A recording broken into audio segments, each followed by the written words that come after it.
Shalom Jamilno, puji Tuhan. Pada saat ini kita sudah ada lagi di hari Minggu yang kedua di bulan November ya, puji Tuhan.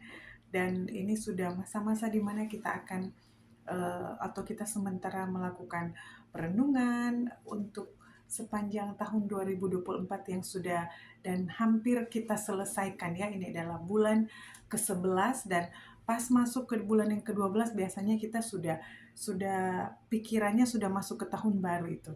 Jadi terpujilah nama Tuhan yang sudah menolong kita sampai pada saat ini, pada detik ini, pada hari ini, di mana kita boleh ada di bulan November lagi. Karena itu, mari kita tetap mengucap syukur, kita tetap percaya kepada Tuhan kalau Tuhan sudah menolong kita di tahun 2023 yang lalu dan saat ini kita sudah hampir mengakhiri tahun 2024, maka Tuhan yang sama juga yang akan menolong saya dan saudara di tahun yang akan datang. Amin. Kita akan belajar dari firman Tuhan, dari perenungan home group kemarin yang disampaikan Ibu Suci dari kitab Yeremia pasal 33 ayat 6 sampai ayat yang ke-7 ya, saya mau bawa di sini. Yeremia 33 ayat 6 sampai ayat 7. Kita lihat bersama-sama sekali lagi. Yeremia pasal yang ke-33 ayatnya yang ke-6 sampai ayatnya yang ke-7. Sesungguhnya aku akan mendatangkan kepada mereka kesehatan dan kesembuhan, dan aku akan menyembuhkan mereka dan akan menyingkapkan kepada mereka kesejahteraan dan keamanan yang berlimpah-limpah. Aku akan memulihkan keadaan Yehuda dan Israel dan akan membangun mereka seperti dahulu. Haleluya. Ini adalah firman Tuhan kepada bangsa Israel, janji pemulihan kepada bangsa Israel. Mari kita berdoa sebelum kita lanjut untuk melihat, membahas, dan belajar bersama-sama apa yang Tuhan mau lakukan dalam kehidupan kita lewat firman Tuhan hari ini yang akan kita bahas bersama-sama. Kita berdoa. Tuhan Yesus, terima kasih untuk bulan November ini. Terima kasih untuk janji-janji Tuhan dalam kehidupan kami. Dan saat ini Tuhan, kami akan belajar lebih lagi Tuhan tentang janji firman-Mu. Kami akan belajar lebih lagi tentang kehendak-Mu dalam hidup kami, dalam keluarga kami, dalam pekerjaan kami, dalam kehidupan masa depan kami juga. Karena itu biar Roh-Mu yang mengurapi kami dan firman ini boleh menjadi rema dalam hidup kami, sehingga hidup kami makin kuat di dalam Engkau dan makin diberkati di dalam Engkau. Dalam nama Tuhan Yesus kami berdoa, haleluya, amin. Puji Tuhan. Mari kita lihat bersama-sama saudara. Ini adalah ayat firman Tuhan kepada Nabi Yeremia. Itu pada waktu itu bangsa Israel sedang dalam posisi terpuruk karena mereka ya dari sejarahnya mereka diizinkan Tuhan untuk dicerai-beraikan. Mereka harus mengalami masa pembuangan. Jadi mereka harus menjadi budak di tempat lain atau di kerajaan lain. Jadi kehidupan mereka sangat memprihatinkan. Dan seiring berjalannya waktu sepertinya Tuhan tidak berpihak kepada Israel lagi, kepada Yehuda lagi. Tapi dalam Yeremia pasal yang ke-33 ini berbicara tentang Tuhan memberikan suatu titik terang lagi kepada bangsa Israel. Lewat Nabi Yeremia, Tuhan bilang bahwa Tuhan akan memulihkan. Tuhan bilang Tuhan akan mengembalikan keadaan mereka lagi seperti sedia kala. Nah, mari kita belajar bersama-sama dari ayat firman Tuhan ini. Saat kita mengenal Tuhan dan saat kita memutuskan untuk memberikan kehidupan kita ini benar-benar bergantung kepada Tuhan, hidup kita ini benar-benar ada di dalam Tuhan, maka kita harus tahu bahwa seluruh aspek kehidupan kita akan diatur oleh Tuhan. Sekali lagi, seluruh aspek kehidupan kita akan diatur oleh Tuhan. Jadi saat saya dan saudara mengambil keputusan saya mau hidup dengan Tuhan, saya mau hidup di dalam Tuhan, saya menyerahkan hidup saya kepada Tuhan, maka itu artinya hidup kita akan diatur oleh Tuhan. Nah, saat hidup kita diatur oleh Tuhan, itu artinya saat kita melewati banyak hal dalam kehidupan kita, Tuhan ada di situ. Dan waktu hidup kita diatur oleh Tuhan, waktu hidup kita in charge oleh Tuhan, badai masalah itu tetap akan datang, ya kan? Kita tahu bahwa Tuhan mengizinkan Kita melewati pencobaan-pencobaan untuk kemurnian iman kita, untuk membuat kita lebih kuat. Nah, kalau kita tahu bahwa hidup kita diatur oleh Tuhan, maka masalah yang datang, badai yang datang itu, kita belajar untuk tahu bahwa saat kita merasa, aduh, sepertinya saat ini saya di dalam badai ini, sepertinya saat ini saya dalam goncangan ini, kita belajar bersama-sama untuk taruh dalam pikiran kita, taruh dalam hati kita, bahwa ini adalah pencobaan yang Tuhan izinkan saya alami untuk membuat saya lebih kuat, untuk membuat saya melihat kemenangan yang baru lagi. Nah, bangsa Israel, mereka harus mengalami masa-masa sulit di masa pembuangan, di masa mereka harus menjadi budak. Dan firman Tuhan katakan, kalau saudara baca tentang ayat ini, itu disebabkan oleh kelakuan mereka sendiri, oleh keputusan-keputusan mereka, di mana mereka tidak mau lagi hidup menyembah Tuhan Allah mereka, di mana mereka tidak mau lagi berjalan sesuai dengan apa yang Tuhan mau. Makanya Tuhan izinkan mereka untuk memurnikan iman mereka, masuk ke dalam masa-masa sulit. Nah, saudara, saya mau sampaikan di sini bahwa masa-masa sulit yang Tuhan izinkan kita alami, entah itu karena pilihan-pilihan kita yang salah dalam mengambil keputusan, entah itu kita sudah benar-benar melakukan yang terbaik, tapi tetap saja kita harus mengalami hal-hal yang sulit. Kita percaya saja bahwa selama kita tetap ada dengan Tuhan, janji pemulihan itu akan tetap ada. Janji pemulihan itu ya dan amin. Janji pemulihan Tuhan itu pasti terjadi, pasti digenapi dalam kehidupan saya dan saudara. Di sini dikatakan bahwa Tuhan bersedia, atau Tuhan menjanjikan kesembuhan. Kesembuhan berbicara tentang dari sakit dipulihkan. Dan ini bukan hanya berbicara tentang fisik, tapi ini juga berbicara tentang kerohanian, spiritual. Jadi Tuhan siap dan Tuhan sanggup untuk memulihkan, untuk membuat kita sembuh dari sakit-sakit rohani kita, bahkan dari sakit fisik kita. Tuhan bilang, firman Tuhan bilang bahwa Tuhan akan mendatangkan kesembuhan. Tuhan akan mendatangkan kesembuhan. Kita belajar percaya janji Tuhan. Apapun yang saat ini kita rasakan, bahwa mungkin ada sakit-sakit penyakit secara fisik mungkin, atau mungkin sakit penyakit dalam hal kerohanian yang kita sementara bawa-bawa, dan kita sementara merasa pergumulan ini, aduh, saya belum selesai-selesai dengan sakit rohani ini. Saya belum selesai-selesai dengan hal ini yang sangat menyakitkan bagi saya. Percaya bahwa Tuhan kita sanggup menyembuhkan. Tuhan sanggup memberikan kita kesehatan lagi. Karena orang yang sakit itu tidak bisa maksimal dalam menjalani hidup. Saudara, kita flu saja, saudara.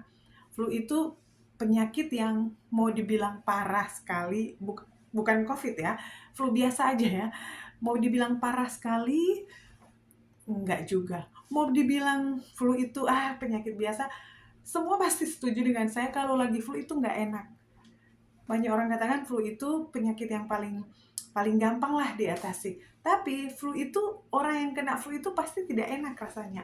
Pasti tidak nyaman, kepala pening lah, ada ingus-ingus lah, batuk lah.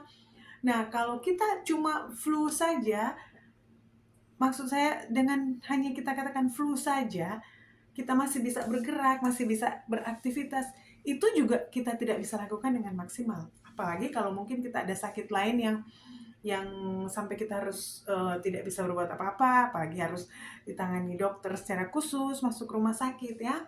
Nah, begitu juga dengan keadaan kerohanian kita. Kalau kita sedang sakit rohani, kita tidak bisa maksimal hidup dalam Tuhan. Tapi Tuhan berjanji, Dia akan memulihkan kita. Percaya janji Tuhan.